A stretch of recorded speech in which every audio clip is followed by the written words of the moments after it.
여지주 안톤 체홉 1882년. 이 작품은 모두 3개의 글로 구성되어 있습니다. 1. 훌륭한 바키아산 말 2마리가, 이 바키아산은 현재의 기로프 바카 지역에서 나는 말인데요. 땅따라고 힘이 세기로 유명하다라는 설명이 있습니다. 훌륭한 바키아산 말 2마리가 끄는 사륜 마차가 바싹 마른 먼지 투성이 풀밭을 따라 사각사각 소리를 내며 막심 주르킨의 농가를 향해 굴러갔다. 마차에는 여지주 옐레나 예르고브나 스테레코바와 그녀의 관리인인 펠릭스 아다모비치 르제베츠키가 앉아 있었다. 관리인은 민첩하게 마차에서 뛰어내리더니 농가로 다가가서 집게 손가락으로 유리창을 두드렸다. 농가 안에서 불빛이 깜빡였다. 걔 누구요? 노파의 목소리가 들렸고 막심의 아내의 머리가 창문 안쪽에 나타났다. 할멈, 밖으로 나와! 여지주가 소리쳤다. 잠시 후에 막심과 그의 아내가 농가에서 나왔다. 그들은 대문 옆에 멈춰 서서 말없이 여지주와 관리인에게 인사했다. 하나 묻겠는데 하고 옐레나 예고로브나가 노인에게 말했다. 이게 모두 무슨 일이지? 무슨 말씀이신지? 뭐라고? 정말 모른단 말이요. 스테판 집에 있나? 없어요. 방앗간에 갔습니다. 그가 뭘 하겠다는 거야? 그자를 도통 이해할 수가 없어. 왜 날 떠난 거야? 몰라요, 마님. 우리가 어찌 알겠어요? 그의 행동은 정말 옳지 않아. 날 마부 없이 내버려 뒀어. 그 때문에 펠릭스 아다모비치가 직접 말을 메고 몰아야만 했어. 정말로 어리석어. 결국 바보 같은 짓을 했다는 걸 알 거야. 그 배가 적다고 생각했나? 응? 누가 알겠어요? 창문을 바라보고 있는 관리인을 곁눈질하면서 노인이 대답했다. 우리한테 말을 안 하니 그놈 속을 어찌 알겠어요. 됐다고 말하고는 떠나버렸으니 자기 멋대로 급이가 적다고 생각할 수밖에요. 그런데 성상 아래 긴 의자에 누워있는 사람은 누구요? 창문을 바라보며 펠릭스 아다모비치가 물었다. 그건 셰몬이야. 스테판은 없어. 그의 행동은 금방져. 담배에 불을 붙이면서 여지주가 말을 이었다. 무슈 르제베츠키, 그가 급료로 얼마나 받지? 한 달에 10루블입니다. 10루블이 적다면 15루블을 줄 수도 있어. 그런데 한마디 말도 없이 떠나버렸어. 이게 정직하고 성실한 거야? 이런 자들은 절대 잘 대해줘서는 안 된다고 말했지 않습니까? 르제베츠키가 한마디씩 끊으며 마지막 음절 앞에 악센트를 넣지 않으려고 애쓰면서 분명히 말했다. 마님은 이 건달들을 버르장머리 없게 만들어버렸어요. 절대로 한 번에 급여를 다 줘서는 안 됩니다. 그럴 필요가 없어요. 게다가 왜 급여를 더 얹어주시겠다는 거죠? 안 그래도 그자는 올 겁니다. 그자가 합의해서 고용되었어. 그자에게 말해. 폴란드인 관리인이 막심에게 말했다. 그자는 돼지 같은 놈이고 아무것도 아니야. 그만해. 여지주가 말했다. 할아버 알겠어? 고용되었으면 일해야지 마음 내키는 대로 가버리면 안 되지. 제 얘기를 내일 안 오기만 해봐. 말을 안 들으면 어떻게 되는지 보여주지. 당신도 혼날 거야. 할멈 알아들었어? 그만해. 르제베츠키. 모두들 각오해. 내일 그놈을 내 사무실로 데려오지 않기만 해봐. 이 늙은 개 같으니 당신들을 점잖게 대해야 한다니.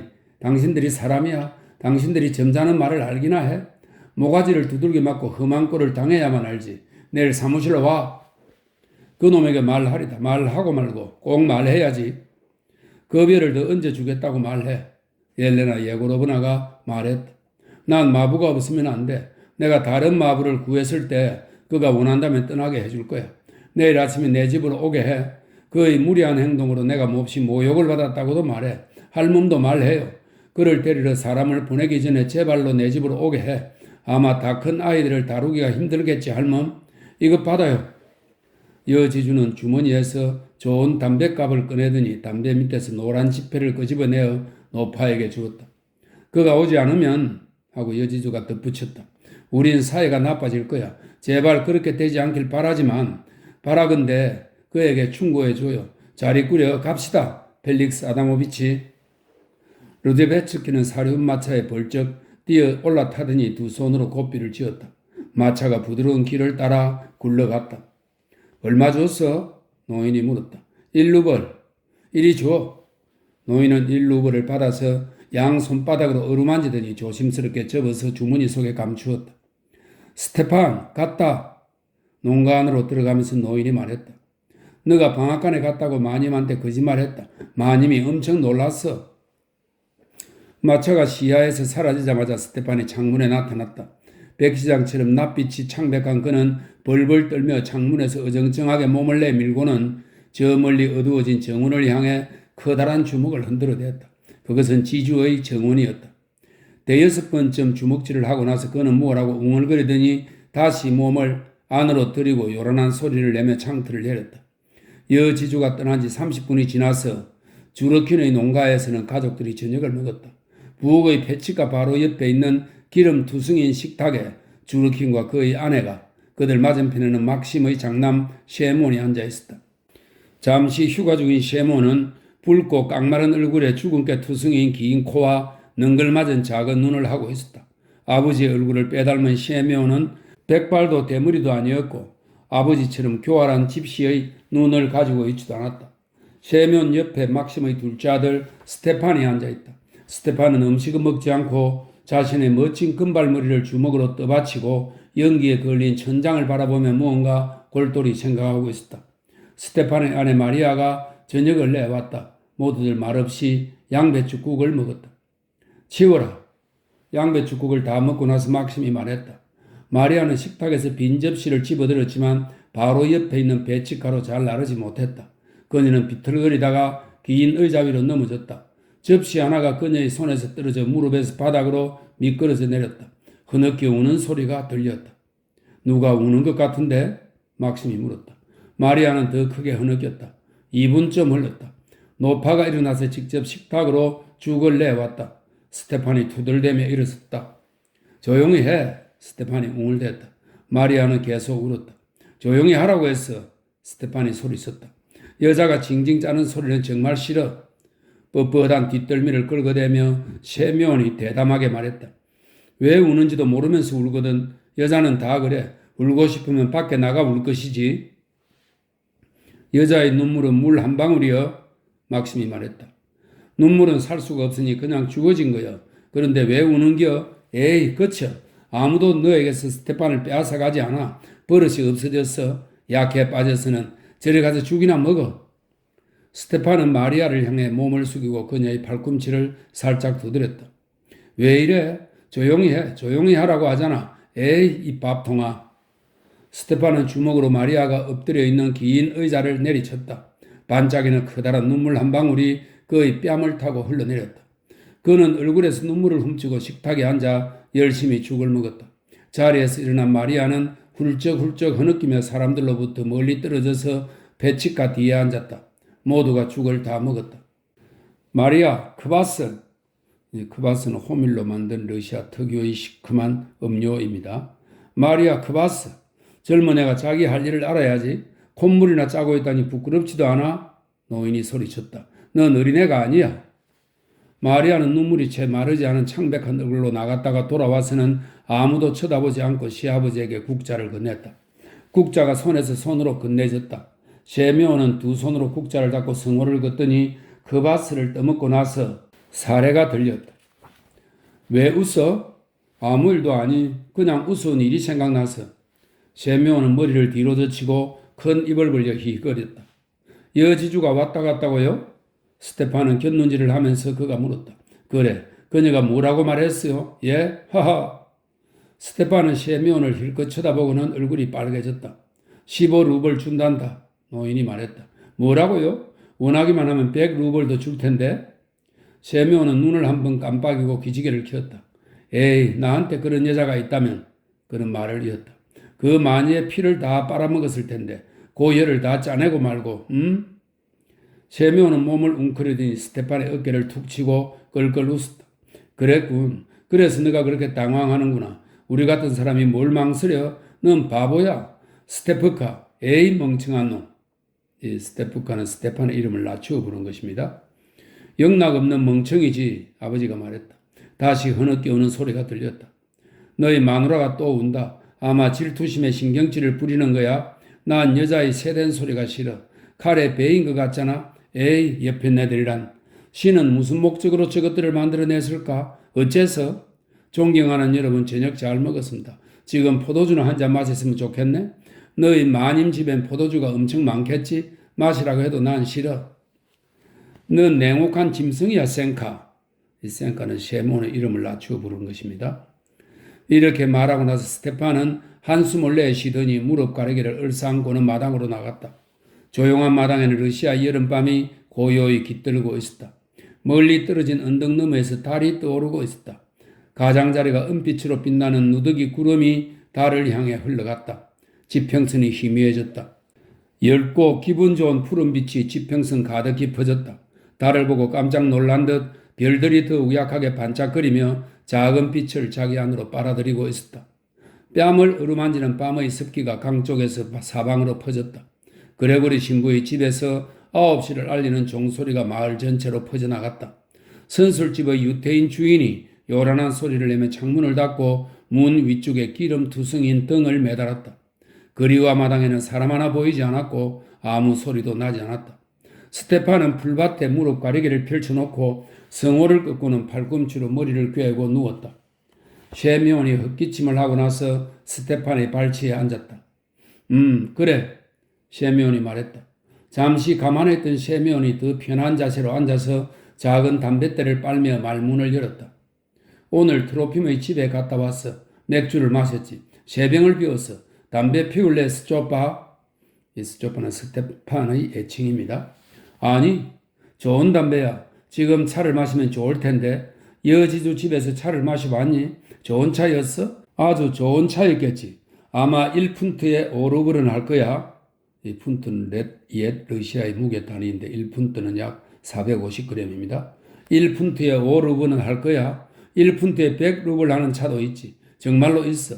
마셔보진 않았지만 나는 알아. 시내에서 점원으로 일할 때 보았어. 어떤 마님이 마셨지? 냄새만으로도 그만한 가치가 있어. 나는 그 차 냄새를 맡아봤지. 내일 여지주한테 갈 거냐? 그만해. 왜 화를 내는 거야? 나는 욕하는 게 아니라 그저 말하는 거야. 화내지 마. 왜 가지 않으려는 거야? 이 괴짜야? 난 이해할 수 없어. 돈도 많고 음식도 좋고 원하는 대로 뭐든 마실 수도 있고. 넌 여지주의 씨가도 피게 될 거야. 좋은 차도 마시겠지? 셰미온은 잠시 침묵하다가 말을 이었다. 여지주는 아름다워. 노파하고 가깝게 지내는 건 불행이지만 이런 마님하고 가깝게 지내는 건 행복이야. 셰미온이 침을 뱉고는 잠시 입을 다물었다. 여자는 불이야. 활활 타오르는 불. 여지주의 목은 멋지고 아주 오동통하지. 사람이 죄를 지으면 스테판이 셰미온을 향해 몸을 돌리더니 갑자기 물었다. 죄라고? 죄가 어디서 생기는데? 가난뱅이한테는 아무 죄가 없어. 가난뱅이도 지옥불에 떨어져. 마냐. 그리고 내가 왜 가난뱅이야? 난 가난하지 않아. 죄는 무슨 죄야? 너가 여주지에 가지 않으면 그녀가 너에게 올 거야. 넌 허수아비야. 이 강도 같은 생각하고는 넌 멍청이야. 한숨을 내쉬며 셰미온이 말했다. 멍청이. 자기 행복을 모르다니. 행복을 느끼지도 못하고 넌 돈이 많겠지? 아마 는 돈이 필요 없을 거야. 필요하지만 남의 돈은 필요 없어. 너가 훔치는 게 아니라 그녀가 직접 너에게 주는 거야. 바보 같은 너랑 얘기해야 뭐 하겠니? 아무 소용도 없지. 셰미온은 일어나서 기지개를 켰다.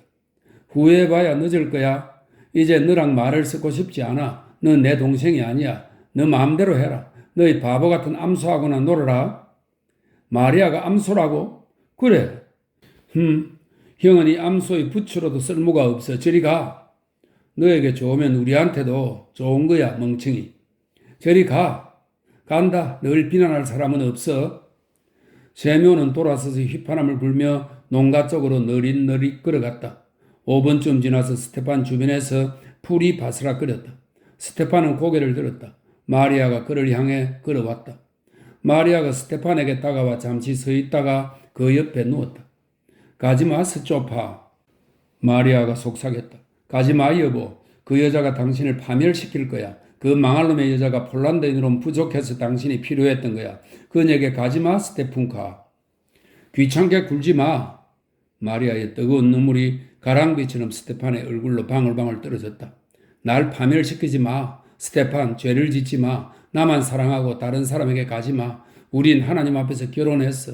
나와 살아. 난 고아야. 내겐 당신뿐이야. 그만해. 악마 안 간다고 했잖아. 그래, 가지마 여보. 나는 괴로워, 스테푼카.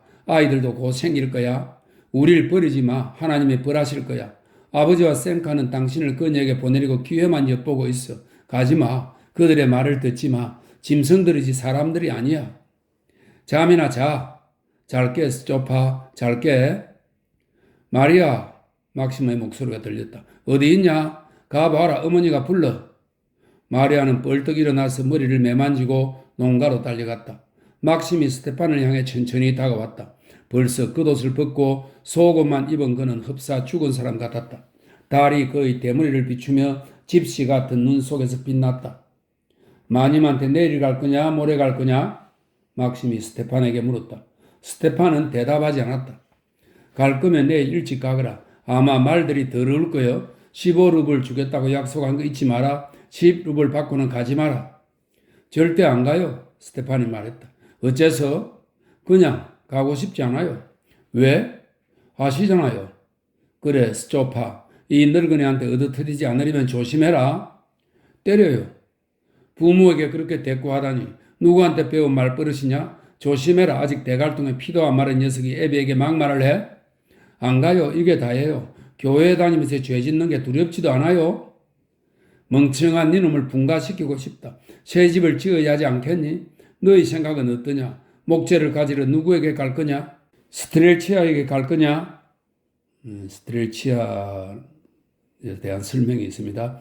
여지주의 이름에서 스텔코바는 스텔코프의 아내라는 의미이다. 스텔치아는 스텔레츠의 아내라는 의미인데 여기서는 스텔코프의 아내도 스텔치아로 쓰고 있다. 설명입니다. 스텔치아에게 갈 거냐? 돈은 누구한테 빌리고? 마님한테 빌릴 거냐? 아니면 다른 사람한테 빌릴 거냐? 마님은 목재도 주고 돈도 줄 거야. 상금도 내리고. 상금은 다른 사람에게나 주라지요. 난 필요 없어요. 얻어맞아야 정신 차릴 거야? 자, 때려요, 때려. 막심은 웃음을 지으며 한 손을 앞으로 뻗었다. 그는 채찍을 쥐고 있었다. 오냐, 그래, 스테판. 스테판은 다른 쪽으로 돌아 눕고는 잠을 방해받고 있는 척 했다. 그래, 안 간다고? 확실히 안 간다고 했지? 그래요, 내가 가면 벼락을 맞을 거예요? 막심은 한 손을 들어 올렸다. 스테판은 어깨와 뺨에 심한 통증을 느꼈다. 스테판은 미친 사람처럼 벌떡 일어섰다. 때리지 마, 아버지. 스테판이 소리쳤다. 때리지 마, 때리지 말라고요. 때리지 마. 뭐라고? 막심은 다시 한번 스테판을 내리쳤다. 그리고 또다시 내리쳤다. 애비 말을 들어. 갈 거지, 이 나쁜 놈아? 때리지 마, 때리지 말라고요. 스테판은 울부짖으며 무릎 가리개 위에 털썩 주저앉았다. 갈게요. 좋아, 가요. 그러나 기억해요. 즐거운 일은 절대 없을 거야. 저주할 테야. 좋아. 날 위해 가는 게 아니라 널 위해 가는 거다. 새 집은 내가 아니라 너에게 필요한 거야. 때린다고 말했지. 그래서 때렸다. 가요. 그러나 이 채찍을 기억할 거야. 좋아. 겁먹었군. 다시 한번 말해봐. 좋아요. 가요. 스테판은 그만 울부짖고 엎드려서 조용히 흐느끼기 시작했다. 어깨까지 들썩이며 흐느끼는군. 더 울부짖으라. 내일 일찍 가. 먼저 한 달치 급여를 받아라. 너가 아니라 나흘치 급여도 받아.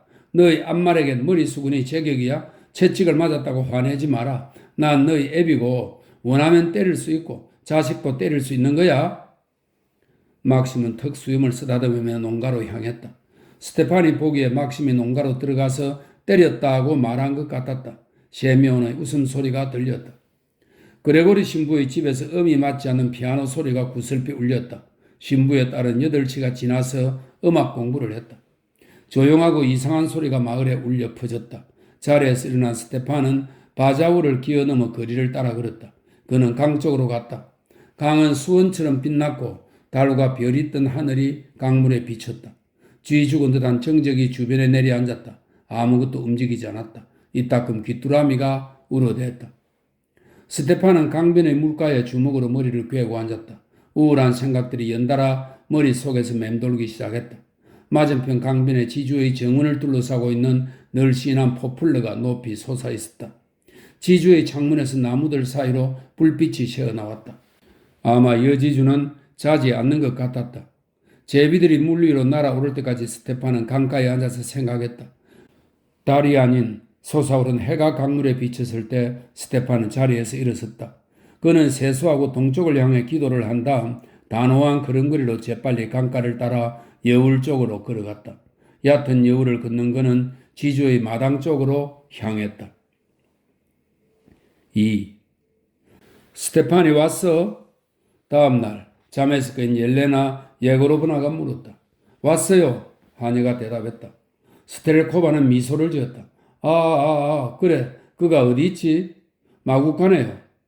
여지주는 침대에서 벌떡 일어나 재빨리 옷을 입고 차를 마시러 식당으로 갔다. 스텔코바의 외모는 나이보다 더 젊어 보였다. 그러나 눈만 보면 그녀가 이미 여자의 인생 대부분을 살았고 벌써 30살이 훌쩍 넘었다는 것을 알 수 있었다. 여자의 눈이라기보다는 남자의 눈 같은 그녀의 갈색 눈은 깊고 의심이 많아 보였다. 아름답지는 않았지만 그녀를 좋아할 수는 있었다. 살찐 얼굴은 매력적이고 건강했으며 셰면이 말했던 목과 가슴은 근사했다. 만약 셰면이 아름다운 다리와 손의 가치를 알았더라면 그는 여지주의 다리와 손에 대해서도 지나치지 않았을 것이다. 그녀는 수수했고 가벼운 여름 옷을 입고 있었다. 머리 모양도 아주 단순했다. 스텔코바는 게을렀고 몸치장하는 것을 좋아하지 않았다. 그녀가 살고 있는 영지는 결혼 않고 혼자 베테르부르크에 사는 오빠의 소유였는데 오빠는 자기 영지에 대해 별로 관심을 두지 않았다. 그녀는 남편과 헤어진 후로 이 영지에서 살았다. 그녀의 남편 스텔코프 대령은 아주 점잖은 사람으로 베테르부르크에서 살았다. 남편은 그녀의 오빠가 영지에 무관심한 것보다 훨씬 더 자기 아내에게 무관심했다. 그녀는 남편과 채 1년도 살지 않고 헤어졌다. 그녀는 결혼한 지 27일 만에 남편을 배신했다. 식당에 앉아 커피를 마시면서 스텔코바는 스테판을 불러오라고 일렀다. 스테판이 문가에 나타났다. 창백한 얼굴에 머리도 빗지 않은 그는 마치 사로잡힌 늑대처럼 울분에 찬 눈으로 우울하게 그녀를 쳐다보았다. 여지주는 그를 힐끗 쳐다보고는 살짝 얼굴을 붉혔다. 안녕 스테판.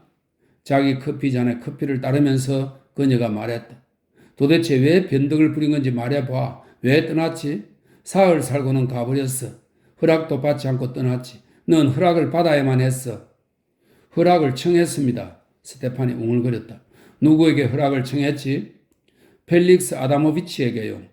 스텔코바는 잠시 침묵하다가 물었다. 화가 났었나? 스테판 대답해. 묻고 있잖아. 화가 났었어? 마님이 그런 말씀을 하지 않았다면 나는 떠나지 않았을 겁니다. 나는 말을 부리러 왔지. 그래서 온 게 아닙니다. 그런 말은 그만하자. 너는 날 이해하지 못했고 그게 다야. 화낼 필요 없어. 난 특별히 말한 게 없어. 너가 모욕당했다고 생각할 만한 무슨 말을 내가 했다면 너는 하지만 나는 쓸데없는 말을 할 권리가 있어. 난 급여를 올려줄 거야. 이제 우리 사이에 아무런 오해가 없기를 바래. 스테판은 돌아서서 한 걸음을 떼었다. 잠깐 기다려, 잠깐. 스텔코바가 스테판을 멈춰 세웠다. 나는 아직 다 말하지 않았어. 그런데 스테판, 나한테 마부용 새 옷이 있어. 그 옷을 가져다 입어라. 너가 입지 않으면 그 옷은 아무 쓸모가 없어. 내겐 좋은 옷이 있어. 표도를 통해 그 옷을 너에게 보낼게. 알겠습니다. 너 얼굴이 왜 그래? 아직도 화가 안 풀렸어? 정말 화난 거야? 이제 그만해. 난 아무것도. 너는 내 집에서 잘 살 거야. 모든 것에 만족할 거고 화내지 마. 화내지 않을 거지. 어찌 화낼 수 있겠어요? 스테판은 한 손을 내젓고는 두 눈을 깜빡이며 얼굴을 돌렸다. 무슨 일이야 스테판? 아무 일도 아닙니다. 어떻게 화낼 수 있겠어요? 화를 내서는 안 되죠. 여지주는 일어나서 걱정스러운 얼굴을 하고 스테판에게 다가갔다. 스테판, 너 우는 거야? 여지주는 스테판의 옷소매를 붙잡았다. 무슨 일이야 스테판? 무슨 일이지? 말해봐. 누가 널 모욕했어? 그녀의 눈에 눈물이 글썽했다. 그렇지? 스테판은 한 손을 내젓고 격하게 두 눈을 깜빡이며 울부짖었다. 마님, 스테판이 중얼거렸다. 마님을 사랑할 겁니다. 마님이 원하는 대로 다 할 거예요. 정말로요. 단 그 저주받을 인간들에게는 아무것도 주지 말아요. 동전 하나, 나무 조각 하나도요. 뭐든지 할 거예요. 그들에게 아무것도 주지 않으면 난 악마에게 영혼이라도 팔 거예요. 누구를 말하는 거지? 아버지와 형이요. 나무 조각 하나도 주지 말아요. 그 저주받을 인간들이 정오 때문에 죽게 내버려 둬요. 여지주는 미소를 지으면서 두 눈을 훔치고 나더니 큰 소리로 웃기 시작했다. 좋아, 그녀가 말했다. 그럼 나가봐. 지금 너에게 옷을 보내겠어. 스테판이 나갔다. 그가 어리석은 게 정말 다행이야. 그의 뒷모습을 바라보고 그의 넓은 어깨에 황홀해하면서 여지주는 생각했다. 이제 변명을 안 해도 되겠네. 그가 처음으로 사랑에 대해 말하기 시작했어. 서산에 지는 해가 하늘을 자줏빛으로 땅을 황금빛으로 물들이는 저녁 무렵에 스텔코바의 말들이 미친 듯이 끝없이 펼쳐진 초원 길을 따라 마을에서 먼 지평선을 향해 질주하고 있었다. 사륜마차는 마치 작은 공처럼 통통 튕기면서 앞으로 나아가며 묵직해진 이삭을 길 쪽으로 늘어뜨린 호미를 무자비하게 잡아뜯었다. 마부석에 앉은 스테판은 채찍으로 맹렬하게 말들을 후려 갈기며 고삐를 갈기갈기 찢어버리려고 애쓰는 것 같았다. 그는 아주 맵시 있게 옷을 입고 있었다. 몸 치장에 적잖은 시간과 돈을 들인 듯 했다. 비싼 벨벳과 새빨간 무명이 그의 탄탄한 몸을 꼭 감싸고 있었다. 가슴에는 장식물이 달린 가는 쇠줄이 걸려 있었다. 주름이 잡힌 부츠는 금정 구두약으로 깨끗이 닦여 있었다. 공작 깃털이 달린 마부 모자가 그의 금발 곱슬머리에 살짝 얹혀 있었다. 그의 얼굴에는 맹목적인 순종과 분노의 광기가 어려 있었고 그 광기의 희생양은 말들이었다. 마차 안에 사지를 쭉 펴고 편안하게 앉아있는 여지주는 넓은 가슴으로 신선한 공기를 들이마시곤 했다. 그녀의 뺨에는 청신한 홍조가 어렸다. 그녀는 자기가 인생을 즐기고 있다고 느꼈다. 의젓하게 스토파 의젓하게 그녀는 간간히 소리치곤 했다. 그래 말을 몰아 바람처럼. 마차바퀴 밑에 돌멩이가 있었다면 그 돌은 불꽃이 되어 사방으로 튀었을 것이다. 마을은 점점 더 멀어졌다. 농가들은 보이지 않았고 지주의 창고들도 시야에서 사라졌다. 곧 종탑도 보이지 않았다. 마침내 마을은 뿌연띠로 변하더니 원경 속에 파묻혔다. 스테판은 계속 말을 몰았다. 그는 자기가 무서워하는 죄로부터 더 멀리 달아나고 싶었다. 그러나 죄는 그의 어깨와 마차에 앉아 있었다. 스테판은 달아나지 말아야만 했다. 이날 저녁 초원과 하늘은 그가 자기 영혼을 어떻게 파는지 지켜본 목격자였다. 10시가 지나서 말들은 급히 되돌아왔다. 견마는 다리를 절었고 가운데 말은 땀으로 흠뻑 젖었다. 여지주는 마차 구석에 앉아서 눈을 감은 채 쇼를 듣고 웅크리고 있었다. 그녀의 입술에 만족스러운 미소가 감돌았다. 그녀는 가볍고 편안하게 숨을 쉬었다. 스테판은 마차를 몰았고 자기가 파멸하고 있다고 생각했다. 그의 머릿속은 텅 비고 흐릿했으며 가슴이 답답했다. 매일 저녁 무렵에 새 말들이 마구간에서 끌려 나왔다. 스테판은 말들을 마차에 메고 정원 쪽문으로 갔다. 기쁨에 넘치는 여지주가 쪽문으로 걸어 나와 마차에 오르면 광적인 여행은 시작되었다. 이런 여행은 단 하루도 거르지 않았다. 비가 내리면 스테판은 말을 몰지 않아도 되었지만 불행히도 비 내리는 저녁은 하루도 없었다. 하루는 이런 여행을 마치고 초원에서 돌아온 스테판이 마당에서 나와 강가를 거닐고 있었다. 그의 머릿속은 여느 때처럼 흐릿했고 아무 생각도 없었다. 가슴은 너무나 갑갑했다. 아름답고 고요한 밤이었다. 야릇한 향기가 공기에 실려와서 그의 얼굴을 부드럽게 간지렸다. 스테판은 강 너머 멀지 않은 곳에 있는 어둠에 잠긴 마을을 떠올렸다. 그는 농가, 채소밭, 자기 마리아와 함께 긴 의자에서 잠을 자면서 만족해했던 순간을 떠올렸다. 그는 말할 수 없는 아픔을 느꼈다. 스토파, 그는 가느다란 목소리를 들었다. 스테판은 주변을 둘러보았다. 마리아가 그를 향해 걸어오고 있었다. 그녀는 방금 여우를 건너왔는지 두 손으로 반장화를 들고 있었다. 스토파, 왜 떠났어? 스테판은 무표정하게 그녀를 바라보고 얼굴을 돌렸다. 스테프카, 누구를 위해 고아인 날 버렸어? 성가시게 굴지 마. 하나님이 널 벌할 거야, 스테프카. 넌 벌 받을 거야. 참여하지 않으면 너에게 잔인한 죽음을 내릴 거야. 내 말을 기억해. 드로핌 아저씨가 병사의 아내와 살았던 거 기억하지? 어떻게 죽었는지도 기억하지? 제발 그렇게 되지 않기를. 왜 귀찮게 쫓아다녀? 어휴. 스테판은 두 걸음을 앞으로 내디뎠다. 마리아는 두 손으로 그의 카프탄을 붙잡았다. 나는 너의 아내야, 스테판. 넌 날 버릴 수 없어, 스테프카. 마리아는 큰 소리로 울기 시작했다. 자기야, 나는 발을 씻고 물을 마실 거야. 집으로 가자. 스테판은 갑자기 달려들어 주먹으로 마리아를 때렸다. 홧김에 때린 것이다. 마리아는 정통으로 배를 맞았고 종종 걸음을 치더니 배를 부여잡고 땅에 주저앉았다. 아이고, 그녀는 신음소리를 냈다. 스테판은 눈을 깜빡거리며 주먹으로 자기 관자놀이를 부여잡고는 뒤도 돌아보지 않고 마당 쪽으로 갔다. 마구간으로 돌아온 스테판은 긴 의자에 쓰러져서 머리 위에 베개를 받치고 괴로워하며 자기 손을 깨물었다. 이 시간에 여지주는 자기 침실에 앉아서 내일 저녁 날씨가 좋을지 나쁠지 점을 치고 있었다. 카드쯤에 따르면 내일 날씨는 좋을 것이다. 3. 마지막 글입니다. 아침 일찍 이웃 마을을 방문하고 난 르제베츠키는 집으로 돌아가고 있었다. 해는 아직 뜨지 않았다. 새벽 4시가 지나진 않았다. 그의 머릿속에서 윙윙 소리가 났다. 그는 마차를 몰면서 약간 흔들거렸다. 길을 반쯤 갔을 때 그는 숲길을 따라가야만 했다. 제기랄, 그는 자기가 관리하는 영지 쪽으로 다가가면서 생각했다. 누가 나무를 베고 있는 것 같아? 밀림 속에서 나무가지를 치고 부러뜨리는 소리가 르제베츠키의 귀에 들려왔다. 그는 귀를 쫑긋 세우고 잠시 생각하더니 욕설을 퍼붓고 마차에서 서툴게 내려서 밀림 속으로 걸어갔다. 셰문 주르킨이 땅에 앉아서 도끼로 푸른 나무가지를 자르고 있었다. 그의 주변에 잘려진 오리나무 세 그루가 놓여 있었다. 옆에는 집마차에 매인 말 한 마리가 풀을 뜯고 있었다. 르제베츠키는 셰메온을 보았다. 순식간에 술기운과 졸음이 달아났다. 그는 얼굴이 창백해져서 셰메온을 향해 내달렸다. 너 이게 무슨 짓이야? 응? 그가 소리쳤다. 너 이게 무슨 짓이야? 응? 메아리가 대답했다. 그러나 셰메온은 아무 대답도 하지 않았고 담뱃대를 빨면서 하던 일을 계속했다. 이 나쁜 놈아 무슨 짓을 하느냐고 묻고 있잖아. 뭐 하는지 안 보여? 정말 얼이 빠졌나?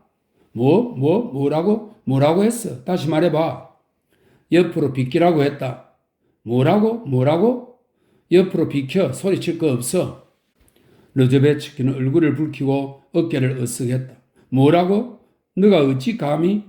그래 어쩔 거야. 너는 뭔데? 하나도 무섭지 않아. 너 같은 놈들은 많아. 너희 모두의 비율을 맞추려면 많은 게 필요하지. 너가 어떻게 감히 나무를 베? 너희 나무야? 너희 나무도 아니지. 르제베츠키는 채찍을 들어 올렸지만 셰메온을 내려치진 않았다. 셰메온이 그에게 도끼를 가르쳤기 때문이다. 이 불안간 놈아, 이게 누구 숲인지 알아? 알아, 지주의 것이지. 스테릴치아의 숲이니까 나는 스테릴치아와 얘기할 거야. 그녀의 숲이니까 그녀에게 대답할 거야. 그런데 너는 뭐야? 무슨 심부름꾼? 나 너를 몰라. 나그네 지나가게 출발. 셰메온은 담뱃대로 도끼를 탁탁 두드리며 독살스럽게 미소를 지었다. 르제베츠키는 마차로 달려가서 고삐를 틀어잡고 화살처럼 마을로 날아갔다. 마을에서 그는 정인들을 모아 함께 도벌 현장으로 달려왔다. 정인들은 나무를 베고 있는 셰메온을 보았다. 순식간에 일이 커졌다. 이장, 반장, 서기, 농민 출신 경찰이 나타났다. 몇 장의 서류가 작성되었다. 르제베츠키가 서명했고 셰메온에게도 서명하도록 했다. 셰메온은 실실 웃기만 했다. 점심 식사 전에 셰메온이 여지주에게 나타났다. 여지주는 이미 도벌에 대해 알고 있었다. 여지주에게 인사도 하지 않은 채 셰메온은 도저히 살 수가 없고 폴란드인이 자기를 때렸으며 단지 나무 세 그루를 베었다는 말부터 하기 시작했다. 너는 어떻게 감히 남의 나무를 벨 수가 있지? 여지주가 경노했다. 그자 때문에 고통스럽습니다. 여지주가 경노하는 것을 만족스럽게 바라보며 무슨 일이 있어도 폴란드인을 해코지 하고 싶어서 셰메온이 웅얼거렸다. 무슨 말을 더 깔아뭉개다니 이게 있을 수 있는 일인가요? 그자는 늘 얼굴을 때리려고 합니다. 이럴 수는 없습니다. 우리도 사람이니까요. 너가 어떻게 감히 나의 나무를 베었냐고 물었다. 이 불안간 놈아. 그자가 거짓말을 했어요. 만일 나는 정말로 베었어요. 인정합니다. 그런데 그자가 왜 날 때리는 거죠? 여지주의 몸속에 지주의 피가 솟구쳤다. 그녀는 셰메온이 스테판의 형이라는 사실과 사교계의 모든 예의 범죄를 잊어버리고 셰메온의 뺨을 때렸다. 당장 너의 상판대기를 치워버려 이 농군놈아. 그녀가 소리쳤다. 저리 꺼져 당장. 셰메온은 당황했다. 그는 어떤 경우에도 이런 소란은 예상하지 못했다. 안녕히 계시오. 이렇게 말하고 그는 깊이 한숨을 내쉬었다. 어쩔 수 없죠. 알겠습니다. 셰메온은 중얼거리며 밖으로 나갔다. 그는 마당으로 나가면서 모자를 쓰는 것도 잊어버렸다. 2시간쯤 지나서 막심이 여지주 앞에 나타났다. 그는 실망한 얼굴에 우울한 눈빛을 하고 있었다. 표정으로 보아 그는 무언가 할 말이 많으며 뻔뻔스러운 짓을 하려고 온 것 같았다. 무슨 일인가? 여지주가 물었다. 안녕하시오? 마님에게 부탁하려고 했던 것에 대해 말하려고요. 마님, 나무를 주셨으면 해요. 스테판이 집을 짓고 싶어 하는데 나무가 없어요. 나무를 주셨으면 해요. 그래? 줘야지. 막심의 얼굴이 환해졌다. 집을 지어야 하는데 나무가 없어요. 최근의 일입죠. 양배추국을 먹으려고 앉았는데 양배추국이 없는 겁니다. 헤헤, 얇은 널빤지도. 생카가 불손하게 말했다는데 화내지 마십시오, 마님. 아주 멍청한 녀석이죠. 다시는 그런 어리석은 짓을 하지 않을 겁니다. 농구는 어쩔 수 없어요. 마님, 나무를 가지러 와도 될까요? 가지러 와. 그럼 펠릭스 아다모비치에게도 그렇게 말씀해 주세요. 건강하시오. 이제 스테퍼께에게도 집이 생기겠네. 나는 비싸게 받을 거야, 주르킨. 알다시피 나는 나무를 팔지 않아. 나한테도 필요하거든. 그러나 만약 판다면 비싸게 팔 거야. 막심이 몹시 실망하는 표정을 지었다. 그럼 어떻게? 이렇게 하지. 첫째, 돈은 즉시 지불하고. 둘째, 돈을 내고는 사고 싶지 않아요. 그럼 어떻게 하길 바라나? 마님 자신이 아시죠? 지금 농군에게 무슨 돈이 있나요? 동전 한 푼도 없어요. 공짜로는 줄 수 없어. 막심은 주먹으로 모자를 꽉 쥐고 천장을 쳐다봤다. 확실히 말씀하신 거죠? 잠시 입을 다물고 있다가 막심이 물었다. 확실히 말했어. 더 말할 게 있나? 무슨 말을 하겠어요? 나무를 안 주신다는데 말해야 뭐 하겠어요? 안녕히 계시오. 공짜로 나무를 주시지 않겠다. 후회하실 거요? 내게 침을 뱉었으니 후회하실 거요? 스테판은 마구간에 있나요? 몰라. 막심은 의미심장한 눈으로 여지주를 쳐다보며 기침을 하고는 머뭇거리다가 밖으로 나갔다. 그는 정오로 오만상을 찌푸렸다. 이런 사기꾼 같은 여자, 이렇게 생각하며 그는 마구간으로 향했다. 이때 마구간에서는 스테판이 긴 의자에 앉아서 그 앞에 서 있는 말의 옆구리를 천천히 깨끗하게 닦아주고 있었다. 막심은 마구간에 들어가지 않고 문가에 섰다. 스테판! 막심이 불렀다. 스테판은 대답하지 않았고 아버지를 쳐다보지도 않았다. 말이 비틀거렸다. 집으로 가라. 막심이 불렀다. 싫어요. 너가 내게 그렇게 말할 수 있어? 한다면 하는 거지. 명령이야. 스테판은 벌떡 일어나서 막심의 눈앞에서 쾅 하고 마구간의 문을 닫았다. 저녁에 마을에서 한 꼬마가 스테판에게 달려와 막심이 집에서 마리아를 내쫓았고 마리아가 어디서 밤을 나야 할지 모른다고 말했다. 마리아는 지금 교회 근처에 앉아서 울고 있어요. 소년이 말했다. 그런데 마리아 주위로 사람들이 몰려와서 마리아를 욕하고 있어요. 다음날 아침 일찍 지주의 집 사람들이 아직 잠들어 있을 때 스테판은 낡은 옷을 입고 마을로 갔다. 아침 예배를 알리는 종이 울렸다. 청명하고 즐거운 일요일 아침이었다. 살면서 즐겁기만 한다면 얼마나 좋을까. 스테판은 교회 옆을 지나 무심히 종루를 바라보고는 선술집으로 걸어갔다. 불행히도 선술집은 교회보다 일찍 문을 연다. 스테판이 선술집 안으로 들어섰을 때 안에는 이미 술꾼들이 있었다. 보드카, 스테판이 명령조로 말했다. 스테판이 술잔에 보드카가 채워졌다. 그는 보드카 한 잔을 단숨에 비웠고 잠시 앉아서 연거푸 술잔을 비웠다. 스테판은 취했고 옆 사람에게 술잔을 권하기 시작했다. 시끄러운 술판이 벌어졌다. 너 스트렐치아한테 급여를 많이 받는다며? 시도로가 물었다. 많이 받지. 마셔, 멍청아. 좋은 일이지. 축하해. 스테판 막스모이치. 유쾌한 일요일이야. 그런데 당신은 뭐요? 나도 한잔하고 있지. 참 반갑소. 솔직히 말해 모든 게 순조롭고 유혹적이야. 스테판 막스모이치야. 그렇지? 그런데 10루벌 좀 받는 거야? 하하, 지주 나래가 10루벌로 살아갈 수 있겠어? 뭔 소리야. 100루벌은 받을걸? 스테판은 이렇게 말한 사람을 쳐다보고는 그 사람이 구석에 있는 의자에 앉아 술을 마시고 있는 형 셰미온인 것을 알아보았다. 형 뒤에서 교회직인 마나푸일로프가 술 취한 얼굴로 아주 교활하게 웃고 있는 모습도 보였다. 형씨, 물어봐도 되겠소? 모자를 벗으면서 셰미온이 말문을 열었다. 여지주는 좋은 말이 있소 없소? 당신은 그 말이 마음에 들어? 스테판은 묵묵히 자기 잔의 보드카를 따르고는 조용히 잔을 비웠다. 분명히 아주 좋은 말을 갖고 있을 거요. 셰미온이 말을 이었다. 다만 마부가 없는 게 유감이지. 마부가 없다면 좋은 말이 무슨 소용이야? 마나푸일로프가 스테판에게 다가오더니 머리를 흔들어 댔다. 넌 더러운 놈이야. 그가 말했다. 더러운 놈. 신사 여러분, 저자가 죄를 지어서 성서에 뭐라고 쓰여 있나요? 네? 그만해, 멍청이. 멍청이. 대신에 자네는 영리하지. 말이 없는 마부라. 그녀는 당신에게 커피도 주나? 스테판은 냅다 손을 휘둘러 마나푸일로프의 커다란 머리통을 병으로 내리쳤다. 마나푸일로프가 휘청대더니 말을 이었다. 사랑, 이게 무슨 감정이야? 후후, 결혼할 수 없어서 유감이야. 지주가 될 수도 있었는데. 여러분, 저자가 훌륭한 지주도 될 수 있었단 말이요. 엄격하고 진보적인 지주. 히히대는 소리가 들렸다. 스테판은 손을 휘둘러 다시 한번 병으로 마나푸일로프의 머리를 내리쳤다. 마나푸일로프는 휘청대더니 이번엔 쓰러졌다. 너 왜 싸우는 거야? 세면이 동생에게 대들면서 소리쳤다.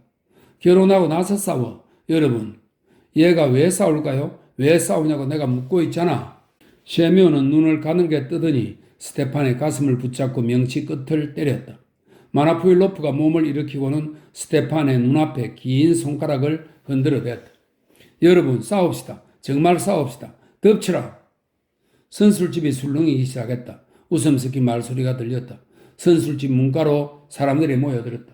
스테판은 마나푸일로프의 멱살을 잡고 문 쪽으로 내던졌다. 교회 주기는 비명을 지르더니 계단을 따라 공처럼 대굴대굴 굴렀다. 사람들은 더 크게 웃기 시작했다. 선술집이 사람들로 꽉 찼다. 시도르는 자기 일도 아닌데 끼어들어 아무 이유 없이 저도 모르게 스테판의 등을 때렸다.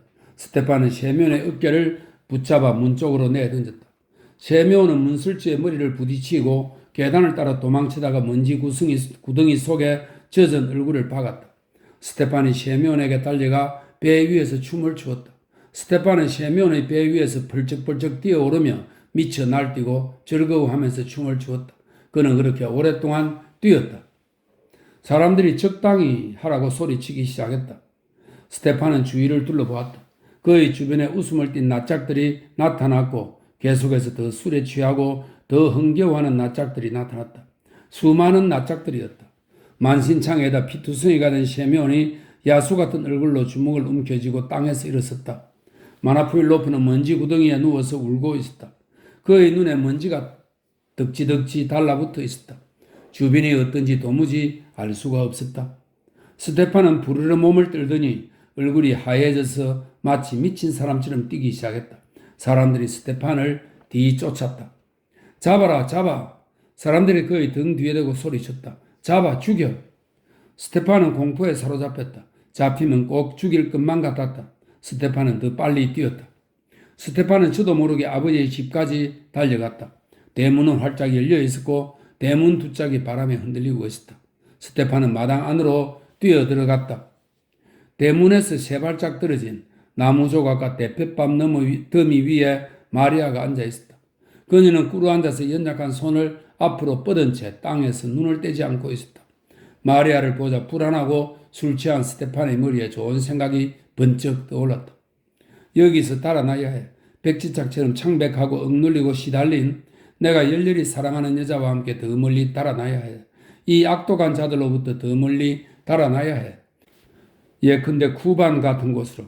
그래, 쿠반이 좋아. 표트로 아저씨의 편지를 믿을 수 있다면 쿠반의 초원에서 아주 멋지게 자유로운 생활을 할 수 있어. 그곳의 생활은 더 넉넉하고 여름도 더 길고 사람들도 더 용감할 거야. 처음에 우리들은 노동자로 살아가다가 나중에는 우리 땅도 경작할 수 있을 거야. 그곳에는 대머리에 집시 같은 눈을 한 막심도 없고 술에 취해 독살스럽게 웃는 세면도 없겠지. 스테판은 이런 생각을 하며 마리아에게 다가가 그녀 앞에 멈추어 섰다. 그러는 사이에 쥐기로 머리가 빙빙 돌았고 두 눈에 알록달록한 반점들이 어른거렸으며 온몸에 아픔이 느껴왔다. 그는 간신히 두 다리로 서 있었다. 쿠반으로 그 혀가 잘 돌아가지 않는 걸 느끼면서 스테판이 말했다. 쿠반으로 표트르 아저씨한테 알지? 아저씨가 편지를 썼어. 그런 일은 일어나지 않았다. 쿠반으로 가는 꿈은 산산이 깨어졌다. 마리아는 애원하는 듯한 두 눈을 치뜨고 스테판의 창백하고 광기 어린 얼굴을 헝클어진 머리칼로 이미 반쯤 덮인 그의 얼굴을 쳐다보았다. 그녀의 입술이 떨렸다. 이 강도 같은 놈, 그녀는 큰 소리로 울기 시작했다. 너야 술집에서 낯짝이 피투성이가 되었냐? 저주받을 놈, 날 괴롭힌 놈, 내 모든 것을 빨아먹었으니 저 세상에서 악당이나 되어라. 너는 고아인 날 죽였어. 조용히 해. 잔인한 놈들, 너희들은 그리스도의 영혼이 불쌍하지도 않아. 모두를 괴롭히는 강도들, 넌 살인자야 스테프카. 성모님이 널 벌할 거야. 기다려. 무사치 않을 거야. 나만 고통을 당한다고 생각해? 그리 생각하지 마. 너도 고통을 당할 거야. 스테파는 두 눈을 깜빡이며 휘청거렸다. 조용히 해 제발. 술 주정뱅이. 난 너가 누구 돈으로 술을 마셨는지 알아. 알고 있어 이 강도야. 기뻐서 술을 마셨나? 아마도 기쁘겠지. 조용히 좀 해 마시카. 좀. 마시카는 마리아의 애칭입니다. 그런데 왜 왔어? 뭐가 필요해? 자랑하러 왔어? 자랑하지 않아도 알아. 온 세상이 다 알고 있어. 아마 온종일 책망을 받겠지 이 죄인. 스테파는 발을 구르고 휘청거렸다. 그리고 두 눈을 번뜩이며 팔꿈치로 마리아를 밀쳤다. 조용히 하라고 하잖아. 날 화나게 하지 마. 말할 거야. 때리려고? 좋아 때려. 고아를 때리라고? 죽기밖에 더 하겠어. 때려. 죽여. 이 강도야. 너한테 내가 왜 필요해? 너한테는 여지주가 있지. 부자고 아름답고. 나는 천민이지만 그녀는 귀족이고. 왜 때리지 않는 거야 이 강도야. 스테파는 손을 휘둘러 분노로 일그러진 마리아의 얼굴을 있는 힘을 다해 내리쳤다. 그녀는 관자놀이에 강한 일격을 당했다. 마리아는 끽소리도 못하고 땅에 쓰러졌다. 스테파는 땅에 쓰러진 그녀의 가슴을 다시 한번 내리쳤다. 남편은 이미 죽어버린 그녀의 몸뚱이 쪽으로 몸을 구부리고 괴로움에 지친 그녀의 얼굴을 흐릿한 눈으로 내려다 보았다. 그는 아무것도 이해하지 못하고 시체 옆에 앉았다. 해는 이미 농가 위에 떠서 장렬하고 있었다. 바람이 뜨거워졌다. 묻은 대기 속에 마음을 짓누르는 우수가 깃들자 사람들이 벌벌 떨면서 스테판과 마리아를 에워쌌다. 사람들은 여기서 살인이 일어난 것을 알았지만 두 눈을 의심하고 있었다. 스테판은 흐리멍덩한 눈으로 사람들을 둘러보고 빠듯 이를 갈면서 두수없는 말을 중얼거렸다. 누구도 스테판을 잡아서 묶지 않았다. 막심, 세면, 마나푸일로프는 군중 속에 서서 서로에게 바짝 달라붙었다. 왜 그가 그녀를 죽인 거야? 사람들이 백지장처럼 창백해져서 물었다. 스테판의 어머니는 주변을 뛰어다니면서 큰 소리로 울어댔다. 여지주는 일어난 사건에 대해 보고를 받았다. 그녀는 아 하고 탄식하며 작은 술병을 집어들었지만 의식을 잃고 쓰러지지는 않았다. 깜찍한 농군, 그녀가 작은 소리로 말했다. 정말 무서운 자들이야. 좋아. 그 자들에게 보여주겠어. 그 자들은 이제 내가 어떤 사람인지 알게 될 거야. 르제베츠키는 여지주를 위로하러 나타났다. 그는 여지주를 위로하고 나서 변덕스러운 여지주가 스테판에게 주려고 빼앗아갔던 자기 자리를 다시 차지했다. 그에게 가장 어울리는 수입이 많이 생기는 따끈따끈한 자리였다. 그는 1년에 10번 이 자리에서 해고되었다가 10번 위약금을 받았다. 적지 않은 금액이었다.